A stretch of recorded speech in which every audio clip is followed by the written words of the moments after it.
Hey, good morning, everyone. I'm Russ Riesinger. Hope your Tuesday is off to a good start. And as always, we appreciate you making WTOC your choice for local news. We start off with some breaking news right now in Savannah. Savannah police say that eastbound Victory Drive at Barnard Street is closed due to a vehicle striking two pedestrians there. Now, this is a look at SPD's Twitter page. They say both pedestrians were transported to the hospital, one with serious injuries. The Traffic Investigation Unit is currently on the scene investigating. Drivers being advised again to avoid that area or bring some patience because you are going to be delayed in that area. We'll continue to follow the story. We'll pass along any updates just as soon as we get them. We're also following some breaking news. This is out of Ohio, where a multi-state endangered child advisory has been issued for 4 children taken out of Ohio and possibly headed to Florida. Now, police say that Patience Wilson, Demara Rachel Crowley, Benjamin Carl Leland Crowley, and Damian Wilson were last seen on North Main Street in Lima Tuesday morning at 1:30 in the morning when they were taken by their non-custodial mother, Marion Merritt. Merritt is a 40-year-old white female. She's 5'5", weighs around 210 pounds. She has red hair and green eyes, and she may be with her boyfriend, 39-year-old Charles Perkins. He's 5'5", a white male, approximately 160 pounds with brown hair and brown eyes. Now, police are looking for a dark blue 2000 Chrysler Voyager minivan with Ohio tags FMQ 3175. And law enforcement do believe that those 4 children could be in danger. Again, they believe that they have left Ohio, could possibly be headed to Florida. So obviously that could mean them traveling possibly through Georgia on I-95. So if you've got any information about this, you're asked to call police immediately. Well, people in Guyton need to be careful with their water this morning. They do have it back on. The city posted a message on Facebook overnight saying 2 separate water lines were damaged while crews installed fiber optic cables. Those lines were on Samuel Smalls Senior Avenue and Magnolia Street Extension. That break forced water to be shut off for most of the city. City officials say that water should be back on this morning, but you should boil all that tap water before using it. Guyton Elementary School is included in that advisory. Now, the boil advisory will last until tomorrow morning, we're told.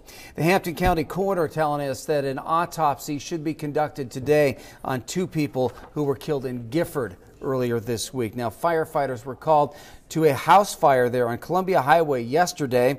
They put the flames out and found the bodies of 2 men inside.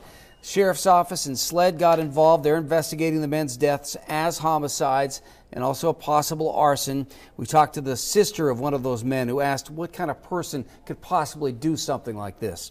You took him from his 2 children, his family, us. We are a big family. You know, he was a protector. He was trying to protect us. And the victims' names have not been released yet. Authorities say that the autopsies are scheduled for today or tomorrow. We'll let you know when we find out more. Until then, if you do possibly know anything about this, you're asked to call the Hampton County Sheriff's Office. People still talking about a very bizarre case out of Statesboro. 3 Georgia Southern students were abducted in a grocery store parking lot.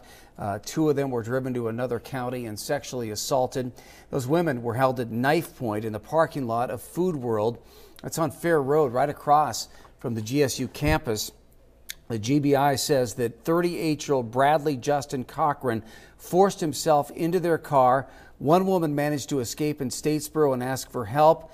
He then drove the other 2 into Candler County and sexually assaulted them. They eventually escaped and called 911. Police found the burned car with Cochran dead inside from a suicide. It's unfortunate that it has to happen at all, but it is something that people need to be aware of. I mean, these girls were together. There was 3 of them, and it happened. I mean, just they were doing the right thing. They were buying groceries, going back to school on a Sunday night. It's just an awful situation.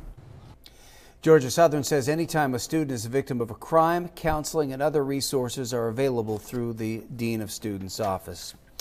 Well, the next guy to lead the Savannah Police Department is already on the job. We just can't call him chief quite yet. Director of Police Roy Minter had his first day of work yesterday. He started by meeting with the assistant chiefs and majors to talk about the transition.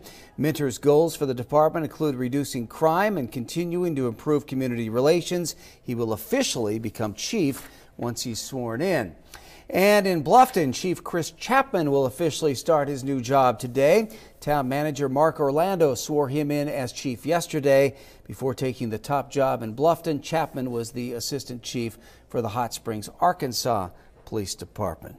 All right, I see a lot of you tuning in this morning. We certainly appreciate that, and appreciate you if you give me a follow on Facebook. It's WTOC, Russ Riesinger. As far as our weather goes, starting out with, well, a few scattered thunder showers out there, or showers out there this morning. Had some foggy areas as well. There's a beautiful shot of the Talmadge Bridge and the Savannah River through downtown Savannah.